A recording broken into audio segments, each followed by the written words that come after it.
ምን መሰላችሁ ሲፋቱ ባልና ሚስት ሲፋታ 50-50 መከፋፈል በህግ ላይ ያለ ነገር ነው። ሶ እሱ ጥቅም ሆኖ የሚበዛው ጉዳቱ obviously ጥቅም ለሴቶች ጥቅሙ ለሴቶች ማለት አልችልም፣ ግን ጥቅም አለው። ግን ደግሞ እንደ ሰው ፍላጎት እንደ ሰው አስተያየት ነው።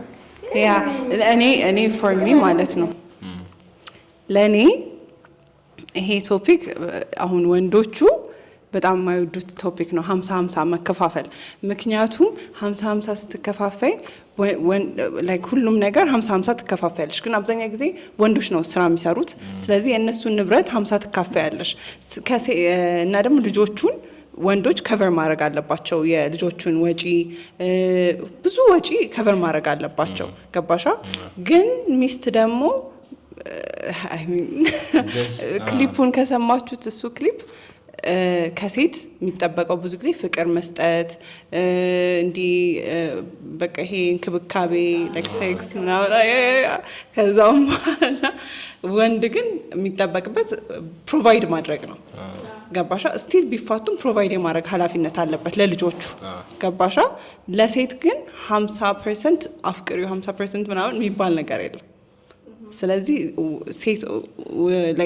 የሴቶች ላይ በጣም ያተኮረ ነው። እሱ ብቻ ሳይሆን እንደ ሌባ አጭበርባሪ ወይ ደግሞ እንዲህ ሀብታም ወንዶች ሜሬጅ የሚፈሩበት ምናምን ምክንያት ነው።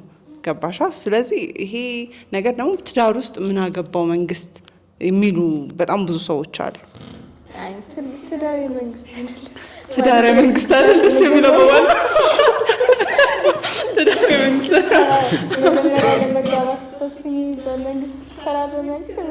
ግን ደግሞ አክቹሊ ወንዱ ብልጥ መሆን አለበት።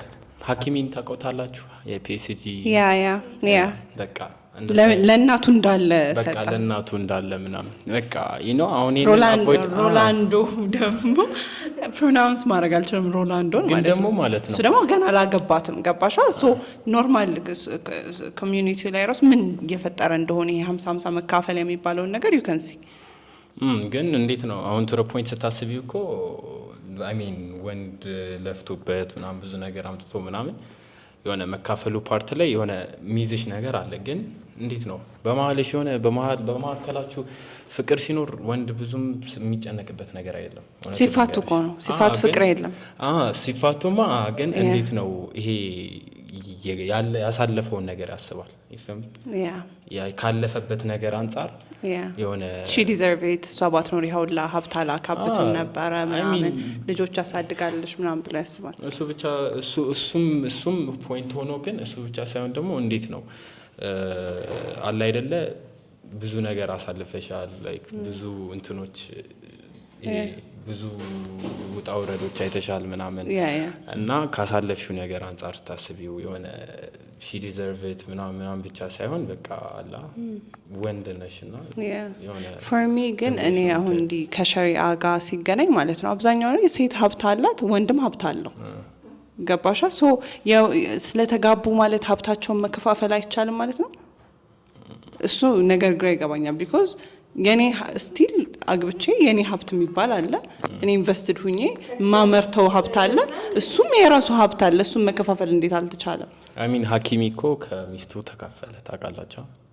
እሱ ሐኪሚ ማለት ነው ተጫዋቹ እሱ የሰራችሁ እኔ የሰራሁት ብሎ ገባሽ? እኔ የሰራሁት ብሎ ሳይሆን እንዴት ነው እሱ በስሙ የለም ብዙ እንትን ከሷ አንጻር ሲታይ ገባሻ? የሷ ነው የሚበልጠው። ሶ ከሷ ለሱ ተሰጠው ማለት ነው። ቢካዝ ሎ ነው እዚህ ጋር የሱ ሎ ነው 50% ይካፈላል። እንደዛ ነው ተካፋይ ከሱፔሪየሩ ላይ 50% ትወስጃለሽ ነው ለክተሉ ፎር ሚ ማለት ነው። አሁን እንዲህ በሸሪዓ ምናምን የተወሰነ ያን ያህል እንትን አላጠናሁም አልተማርኩም ምናምን ካይንድ ኦፍ ግን ደግሞ ሲሞት ራሱ ባል መካፈል ያለባት just 1.4 ነው። ሚስቱ ደግሞ ከአንድ በላይ ከሆነች 1.4 እያለ የሱን 1.4 ምናምን እያለ እንትን ይላል። ስትወርስ ራሱ ላይክ ኮምፕሊትሊ ሙሉን አይደለም እንትን የምትለው።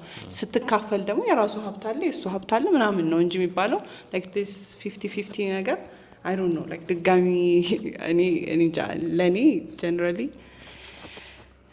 ዲስአድቫንቴጅ ነው የሚታየኝ። እሱ ብቻ ሳይሆን መካፈሉ 50-50 ብቻ ሳይሆን ብዙ ሴቶች ስለ ብዙ ቢዝነስ አያውቁም፣ ስለ ብዙ ነገር አያውቁም እና እነሱን ቢዝነስ ዋይዝ ለእያንዳንድ ነገር ሚስት መፈረም አለባት ምናምን የሚባለው ነገር ድጋሚ መጠናት ያለበት ነገር ነው። ቢኮዝ በጣም ቢዝነስ ፈጣን ነው፣ ቶሎ ተቀያያሪ ነው። ስለዚህ ወንዶች ማይንድ ሴታቸው እንደዛ የሚቀያየር ፈጣን ሊሆን ይችላል። ሚስቶች ግን ይህን ካፓሲቲ ላይኖራቸው ይችላል። ገባሽ አይደለ? ወይ ደግሞ ሚስቱ ፋስቱና ወይ ባልዮ ላይሆን ይችላል። ስለዚህ ይሄኛውን ነገር ለእኔ ላይክ ዳት ማች መንግስት ትዳር ላይ መግባቱ ለኔ ያን ያህል ዲስአድቫንቴጁ ነው የሚታይ። ግን ደግሞ መንግስት ትዳር ላይ መግባቱ በጣም ዲስአድቫንቴጅ ያለው ነገር ነው። ልክ አሁን ያላችሁት ግን የእሱን ንብረት እሷ ተካፈለች፣ የእሷ ንብረት እሱ ተካፈለ፣ ይህም እኔ እንደ ጥሩ አልወስደውም። ግን ከትዳር በኋላ ያፈሩት ነገር እኩል ቢካፈሉት ኖርማል ነው ብዬ ነው የማስበው። ግን ራሱ በፊት ጀምሮ ሲሰራው የነበረው ነገር ስትካፈል የቤተሰብም ሊሆን ይችላል። እሱ ማለት ነው ያንግ በጣም ያንግ ሆኖ እኮ ሊያገቡ ይችላሉ። ግን ደግሞ እሷ ዲተርማይንድ ሆና ፓሽኗ ምናምን ተከትላ ብዙ ልትሰራ ትችላለች፣ እሱም ሊሰራ ይችላል።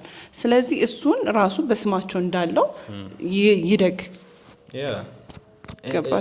ግን ደግሞ በመካከላቸው ስፔሻሊ ልጅ ካለ ደግሞ አይ ፊል ላይክ እሱ ነገር አሪፍ አድቫንቴጅ አለው ብዬ አስባለሁ። ሚከዝ ልጆቹ በመሀል ተጎጂ ናቸው። ኦብቪየስሊ በፍቺ መካከል በጣም ተጎጂ ናቸው የሚሆኑት ልጆቹ እና ዋና ወራሽ እኮ ልጅ ነው። አይ ቲንክ ከሚስት በላይ አይደል መሆን ያለበት ነው ደግሞ አምኖ ሹር እኔም አምናት ሹር ይሄ ኢሹ ማለት ነው ያን ያህል አውቀንበት ሳይሆን ማለት ነው እንደ ቶፒክ ስለተነሳ እንደኛ ፐርስፔክቲቭ ምናየውን ነገር ነው ምንነግራችሁ። ሰው ለኔ መንግስት ትዳር ላይ መግባቱ እንዲ 50-50 መካፈል ለእያንዳንድ ነገር ሚስት መፈረም ምናምን ባል መፈረም ምናምን እሱ አይ ቲንክ ብዙ ትዳሮች ሰክሰስፉል እንዳይሆን እና በቢዝነስ ዋይዝም ብዙ ቢዝነሶች ሰክሰስፉል እንዳይሆን ያደርጋል ብዬ አስባለሁ። እና ትዳርም እንዲፈራ ያደርጋል። ወይ ደግሞ የተፋታች ሚስት ኦልሬዲ የተወሰነ ሀብት ወስዳለች እና እንድትፈራ ያደርጋል።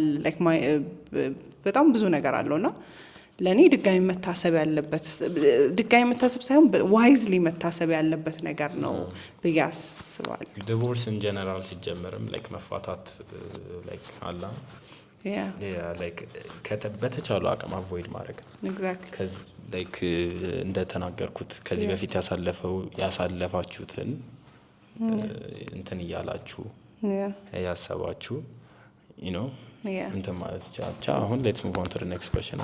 ኤግዛክትሊ ሶ አንቺ አድቫንቴጅ ዲስአድቫንቴጅ? እኔም ዲስአድቫንቴጅ በሚለው ጸንቻለሁ። አንተስ? አድቫንቴጅ ዲስአድቫንቴጅ። ስለዚህ ሁላችንም ዲስአድቫንቴጅ 50-50 መከፋፈል ከፍቺ በኋላ ምናምን ወይ መንግስት ትዳር ላይ መግባቱ